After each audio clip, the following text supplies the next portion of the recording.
तो दोस्तों welcome back. एक बार फिर से खुशामदीद है आप तमाम लोगों का हमारे इस यूट्यूब चैनल के अंदर। आइए दोस्तों, एक बहुत बड़ा और ज़बरदस्त ब्रेकिंग न्यूज़ निकल कर आ रहा है उत्तर प्रदेश से, और वो न्यूज़ ये है कि अखिलेश यादव और आज़म खां के बीच में कुछ अच्छा नहीं चल रहा है। हालांकि पहले से भी थोड़ी सी ये बातें चल रही थी, लेकिन अब जाकर क्लियर इसलिए हुआ क्योंकि इनके आज़म खां के ही जो मीडिया प्रभारी है फसाहत अली, उन्होंने बहुत कुछ बयान दिया और बहुत कुछ जो है इसके बारे में चीज़ें क्लियर की। क्या है वो, क्या सही माने में आज़म खां जो है वो सपा छोड़ देंगे अब, और क्या सही माने में आज़म खां के लिए सही है, और क्या सही माने में कहते हैं ना कि देर आए तो दुरुस्त आए, वही वाली चीज़ें जो है आज़म खां के साथ हो रही है। चलिए देखते हैं क्या है दोस्तों। बेसिकली मैं आपको बता दूं कि रविवार के यानी कल शाम रामपुर में बैठक हुई, और उसमें फसाहत अली जो कि मीडिया प्रभारी है आज़म खां के, उन्होंने कहा कि चुनाव के दौरान मुख्यमंत्री योगी आदित्यनाथ ने ठीक ही कहा था कि अखिलेश यादव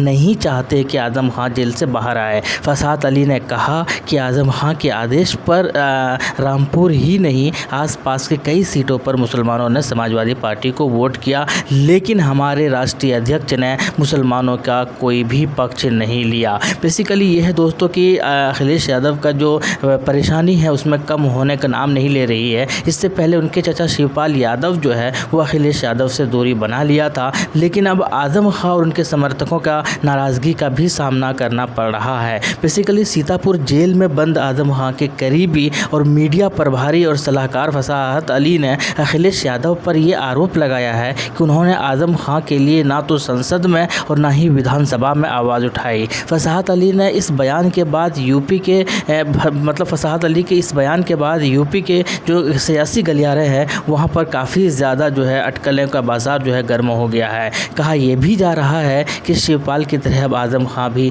अखिलेश यादव से दूरी बना लेंगे। दरअसल बेसिकली पार्टी की बैठक में फसाहत अली ने कहा कि चुनाव के दौरान मुख्यमंत्री ने जो कहा था वो बिल्कुल सही है। यही वजह है कि मात्र सिर्फ एक बार आज़म खां से वो जेल के अंदर मिलने गए थे अखिलेश यादव। साथ के साथ उन्होंने ये भी कहा कि 2 साल से जेल में बंद है, लेकिन एक बार उनसे मिलने गए और आज़म खां का विपक्ष का नेता भी नहीं बनाया गया। अब ऐसा लगता है कि अखिलेश जी मुसलमानों के कपड़ों से बू आने लगी है। ये अकेला नहीं है, ये चीज़ें जो है ये पहली बार नहीं है। इसके अलावा एक और चीज़ें हैं दोस्तों जो कि मैं आपको बता दूं कि इनके ही एक एमपी है, उनका नाम है उस एमपी का जो नाम है वो बर्क साहब। वो खुद कहते हैं कि यानी कि सपा के एमपी है ये, वो खुद कहते हैं कि भाजपा को तो छोड़िए, सपा ही नहीं चाहती है और सपा ही नहीं कर रही है मुसलमानों के लिए काम। अब आप समझ सकते हैं कि उनके ही विधायक, उनके ही एमपी इस तरीके के स्टेटमेंट दे रहे हैं, तो किस तरीके से यूपी के मुसलमान और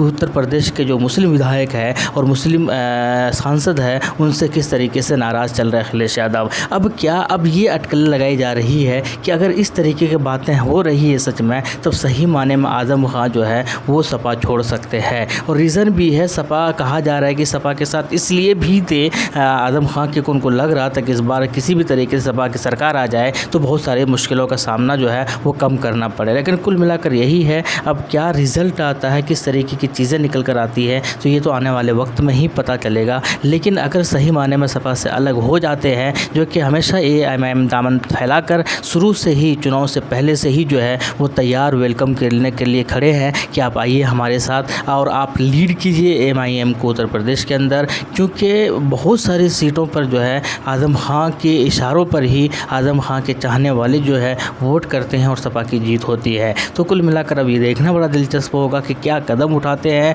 और मीडिया अगर आज़म खां के जो करीब और मीडिया और सलाहकार इस तरीके के बयान देते हैं तो इसके अंदर ये बात तो तय है कि सच्चाई है। अब सच्चाई किस तरीके का फैसला लेती है ये तो आने वाले वक्त में ही पता चलेगा। आपका क्या कहना है कमेंट सेक्शन में बताइएगा ज़रूर। शुक्रिया, जय हिंद, लव यू।